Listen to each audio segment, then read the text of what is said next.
चक्कर ये है ना कि ज़रूरी नहीं ना कि हर आदमी को फर्स्ट अटैम्प्ट या सेकंड अटैम्प्ट में सक्सेस मिले। मैं ऐसे ऐसे बच्चों को जानता हूँ जिन्हें कितनी कितनी बार ट्राई करके उन्होंने सीए किया है या आईएएस किया है, नॉट इन फर्स्ट अटैम्प्ट और सेकंड अटैम्प्ट। कई बच्चे तो मेरे पास ऐसे आते हैं, अंकल हमारा ये लास्ट अटैम्प्ट है, प्लीज़ हेल्प अस। लेकिन मेहनत तो उनकी है ना, हम तो सपोर्टिव थेरेपीज में आते हैं, हम तो सपोर्ट कर सकते हैं, पढ़ना तो बच्चे नहीं है ना। तो सिमिलरली सक्सेस के पीछे जो सक्सेस का बीज है। दूसरी बात यह है कि 90% जो मैंने गलतियां देखी हैं वो ये देखी हैं कि पेरेंट्स ना बच्चे को ओवर रेट कर जाते हैं। अब तो खैर ये धीरे धीरे चीज़ें कम होती चली जा रही हैं, बट अभी भी हैं, कई जगह पे हैं, स्पेशली मिडिल क्लास और लोअर मिडिल क्लास में अभी भी ये है कि वो लोग फैंटेसीज में ज़्यादा जीते हैं। उनको लगता है कि नहीं ऐसा कोई मिरेकल हो जाएगा। मिरेकल नहीं होता, मिरेकल के लिए मेहनत करनी पड़ती है। होता है मिरेकल, लेकिन ऐसे नहीं होता जैसे आप सोच रहे हो। अगर आपको कहते हैं ना भगवान के भी दर्शन होते हैं, तो पता नहीं कितनी तपस्या करते हैं तभी तो भगवान के दर्शन होते हैं। एक बच्चा अगर 99% लेके आता तो उसकी भी एक तपस्या है वो पढ़ाई करना। ऑटोमेटिकली कोई चीज नहीं होती सक्सेस के लिए जब तक आप अपना। और मैं घूम फिर के फिर एक ही चीज पे आता हूं, अब आप हंसेंगे और मैं भी हंस रहा हूं कि लोग अपना होमवर्क करना छोड़ देते हैं। मैंने देखा है कि एटलीस्ट हमारी कंट्री के अंदर ये बहुत बहुत ज़रूरी है कि आप होमवर्क करके चलें। आप बिलीव करिए कि मैं कई बार नॉर्मली सुबह सुबह ना अपना रूट बना रहा होता हूँ कि मुझे यहाँ से यहाँ जाना है, यहाँ से यहाँ जाना है, यहाँ से यहाँ जाना है, यहाँ से यहाँ जाना है। और कई बार मैं उस रूट को उल्टा इसलिए करता हूँ कि वहाँ पे अगर मैं आया तो मुझे वापसी में ट्रैफिक मिलेगा, तो मैं यहाँ जाते हुए चला जाऊँ। अब मेरी बात समझ रहे हैं? पहले क्या जमाना था, point A to point B एक डिस्टेंस हुआ करता था, ठीक है। आज अगर आप किसी को बोलो यहाँ से जाने में तो आधा घंटा लगता है, आने में 1.5 घंटा लगता है, तो पहले वाला बंदा तो ये सोचता था ये पागल है, भाई जाने में आधा घंटा लगता है तो आने में घंटा 1.5 क्यों लगता है। लेकिन आज का इंसान समझता है कि आपका एक तो डिस्टेंस पड़ जाता है, 50 जगह से यू टर्न आपको लेके आना पड़ता है, ठीक है, फिर ट्रैफिक जैम हो जाता है। वो बहुत ज़रूरी है कि आप अपना होमवर्क करें। होमवर्क का मतलब ये नहीं होता कि कोई आपको मैडम होमवर्क देगी, आप अपना होमवर्क करके चलिए। और प्रैक्टिकली मैं तो बोलता हूँ हो सके तो होमवर्क को रोज करिए, ऑर्गेनाइज, अपने आप को जितना ऑर्गेनाइज करिए उतना अच्छा है। ये चीज़ हमारे दिमागों में है कि हम अब जैसे फॉर एग्जाम्पल अब एक लेडी है, उसको घर का सामान लाना है, तो कई लेडीज़ बड़ी कॉन्फिडेंट होती हैं, मैं वहाँ जाऊँगी सारी चीज़ें बता दूँगी। लेकिन नोट करिए कि अगर जो लेडी लिस्ट बना के लेके जाएगी उसकी कोई चीज़ नहीं रहेगी, लेकिन जो दिमाग से चलेगी वो कोई ना कोई चीज़ कुछ फालतू ले आएगी और कुछ छोड़ आएगी।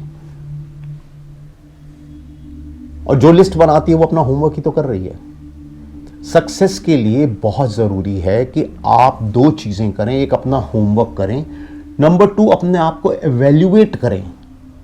हर आदमी आईएएस ऑफिसर नहीं बन सकता, हर एक की कैपेबिलिटी नहीं होती, बट दैट डजंट मीन कि वो पैसा नहीं कमा सकता या वो सक्सेसफुल नहीं हो सकता। मेरी बात समझ रहे हैं?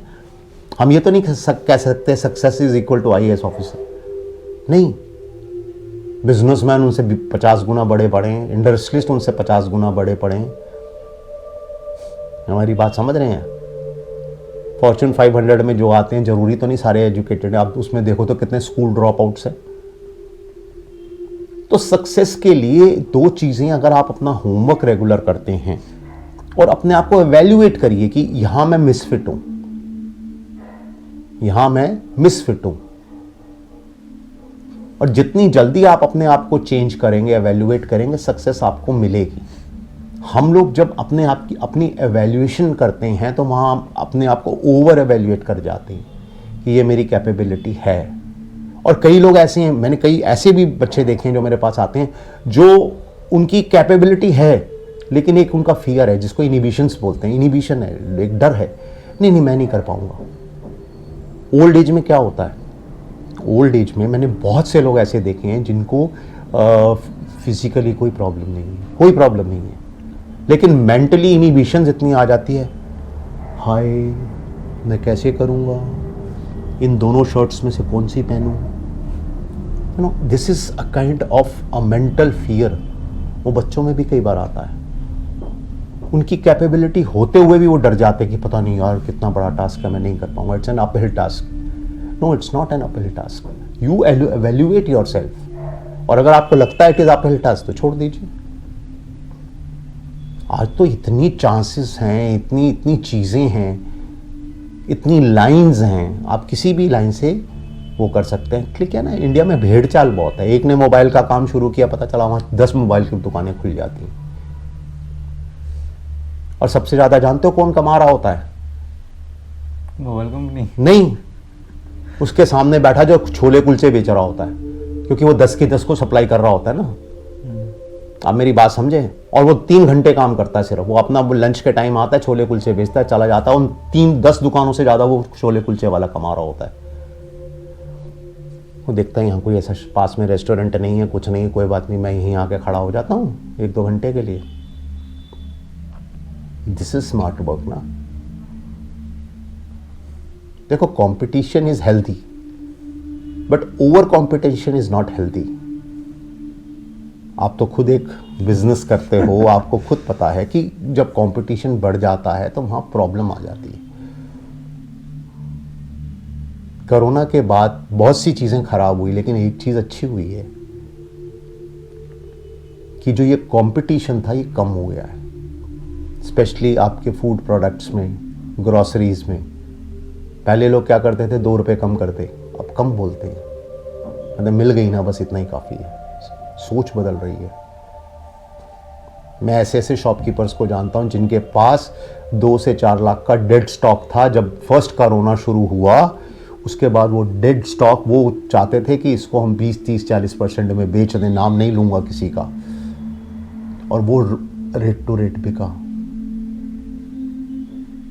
डेड स्टॉक में से 2-4 लाख रुपए प्रॉफिट हुआ, क्योंकि लोगों को, वो पंजाबी में बोलते हैं, भाजड़ पड़ गई थी, मतलब हबड़ा दबड़ी हो गई थी कि मिल जाए। मतलब जो जिसकी कंजम्पशन एक ब्रेड की है वो 3 लेके जा रहा है कि कल को मिलेगा नहीं मिलेगा। जो राजमा नहीं भी खाता वो भी राजमा लेके जा रहा है कि कल को जरूरत पड़ सकती है। सक्सेस के लिए जरूरी नहीं होता कि आप किसी चीज की स्कैरेसिटी क्रिएट करो। सक्सेस के लिए सबसे ज़्यादा ज़रूरी चीज़ ये होती है कि अपने आप को आप ऑर्गेनाइज करो। और ये मैं आज सबको बोलना चाहूँगा कि ऑर्गेनाइज आपसे ज़्यादा अच्छा कोई आपकी चीज़ें ऑर्गेनाइज कर ही नहीं सकता। चाहे वो आपका मैनेजर हो, चाहे वो आपका असिस्टेंट हो, जितनी अच्छी तरह से आप चीज़ें ऑर्गेनाइज, हाँ ये हो सकता है कि आप उस लेवल पे पहुंच जाएं जहां आप बगैर असिस्टेंट के नहीं रह सकते, तो वहां आपको असिस्टेंट को समझाना पड़ेगा कि भाई मेरी ऐसे ऐसे प्रायोरिटीज़ हैं।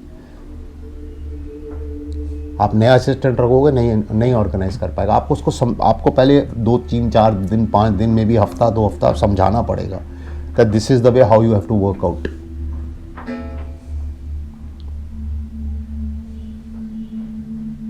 सक्सेस के लिए सबसे ज़्यादा इम्पॉर्टेंट चीज़ ये है कि आप अपने आप को कैसे ऑर्गेनाइज करते हो। कहीं आप गलत लाइन में तो नहीं खड़े। अब 3 लाइनें पड़ी है, एक में दूध दे रहे हैं, एक में ब्रेड दे रहे हैं, एक में अंडा दे रहे हैं या मक्खन दे रहे हैं, और पता चला आपको ब्रेड लेनी है और आप दूध की लाइन में खड़े हैं। जब आपका नंबर आया, बोला जी वो तो 7 वाली लाइन है, दोबारा लगो। आपको एवेल्युएट तो करना पड़ेगा ना, वो वाली बात है। आप एवेल्युएशन 90% तो आप खुद कर सकते हो, 10% आप इसके अंदर कोई प्रोफेशनल हेल्प भी ले सकते हो। आप प्रोफेशनल हेल्प किस तरह से लेना चाहते हो? आपके घर में कोई बड़ा है, कोई बहुत एजुकेटेड है, हमारे तरह के लोग बैठे हैं, काउंसलर के पास जाना चाहते हो, दैट्स फाइन। सक्सेस के लिए जो बेसिक बीज है और जो जमीन है, पौधा तभी वो होगा। और एक पर्टिकुलर टाइम के बाद अगर आप उस पेड़ को पानी नहीं दो तो उसको कोई प्रॉब्लम नहीं है, वो ऑटोमेटिकली चलता रहता है, हर साल फल देता है। इनिशियल स्टेजेस आर रियली, उसी तरह से इनिशियल स्टेजेस सक्सेस के लिए बड़ी इंपॉर्टेंट है कि आप क्या चूज़ कर रहे हो, कहीं वो गलत तो नहीं है, आप अपने आप को एवेल्युएट ठीक कर रहे हो। There is no harm in taking a professional help. अगर आपको नहीं समझ आ रही तो कई बच्चे इतने इंटेलिजेंट हैं, वो समझते हैं। अब आप स्ट्रीम चुनते हो ना, साइंस लेनी है, कॉमर्स लेनी है, आर्ट्स लेनी है। पहले तो ऐसे नहीं होता था, पता है आपको? पहले क्या होता था, आपके नंबर अच्छे हैं, साइंस में आ जाओ, उससे कम है कॉमर्स में आ जाओ, उससे कम है ह्यूमैनिटीज़ में आ जाओ। आज नहीं, आज ऐसे ऐसे बच्चे हैं जिनके बहुत अच्छे नंबर आते हैं, फिर भी वो ह्यूमैनिटीज़ लेते हैं, इको ऑनर्स लेकर IAS की तैयारी करते हैं, and they are very successful in life. That doesn't mean कि साइंस वाला सक्सेसफुल है, ह्यूमैनिटीज़ वाला नहीं है, ऐसा कुछ नहीं है। अपनी प्रायोरिटी सेट करो, अपना होमवर्क ठीक से रखो, और तीसरी चीज़ डेडिकेशन जो आप करते हो वो करो। दिस इज़ द मेन मूल मंत्र ऑफ सक्सेस। क्योंकि हाईवे पे अगर आपने गाड़ी भगा ली, छोटी लेन में तो आप गाड़ी नहीं भगा पाओगे, वहाँ तो एक एक करके एंट्री मिलेगी। लेकिन हाईवे का है सफ़र, कोई 3 घंटे में करता है, कोई 5 घंटे में करता है, उसी में आप टाइम बचा सकते हो। तो आपको हाईवे पकड़ना पड़ेगा, और हाईवे पकड़ने के लिए आपको ये सारी चीज़ें ज़रूरी हैं, तभी आप हाईवे सिलेक्ट कर पाओगे कि मुझे किस हाईवे को पकड़ना है, वो वाली बात है।